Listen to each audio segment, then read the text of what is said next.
১৯৭১ সালে স্বাধীনতা লাভের পর থেকে উৎপাদন বেড়েছে কয়েক গুণ, তবুও খাদ্যে স্বয়ংসম্পূর্ণতা অর্জন করতে পারেনি বাংলাদেশ। বাজারে নিত্যপণ্যের অস্বাভাবিক দামে নাকাল অবস্থা মধ্যবিত্ত ও নিম্নবিত্তের।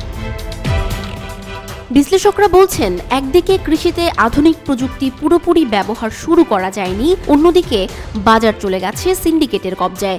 দেশে পণ্যের দাম একবার বাড়লে আর কমার লক্ষণ থাকে না। বিশ্বে দাম বৃদ্ধির এমন বিরল চিত্রের দেখা মিলবে বাংলাদেশে।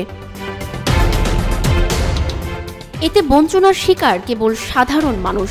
শুধু তাই নয়, সরকারি কাগজে কলমে মূল্যস্ফীতি গত কয়েক বছরে যে হিসাব দেখানো হয়েছে, বাস্তবে তার পরিমাণ অনেক বেশি।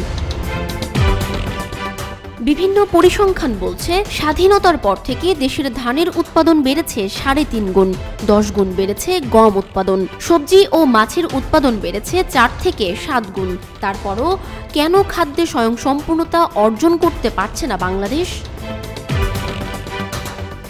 বিশ্লেষকরা বলছেন, পণ্যের উৎপাদন বাড়াতে বিনিয়োগ বৃদ্ধি এবং কারসাজিকারীদের দৃষ্টান্তমূলক শাস্তি দিতে হবে। পাশাপাশি মূল্যস্ফীতি কমিয়ে আনতে বাণিজ্য মন্ত্রণালয়কে সমন্বিত উদ্যোগ নেওয়ার পরামর্শ দেন তারা।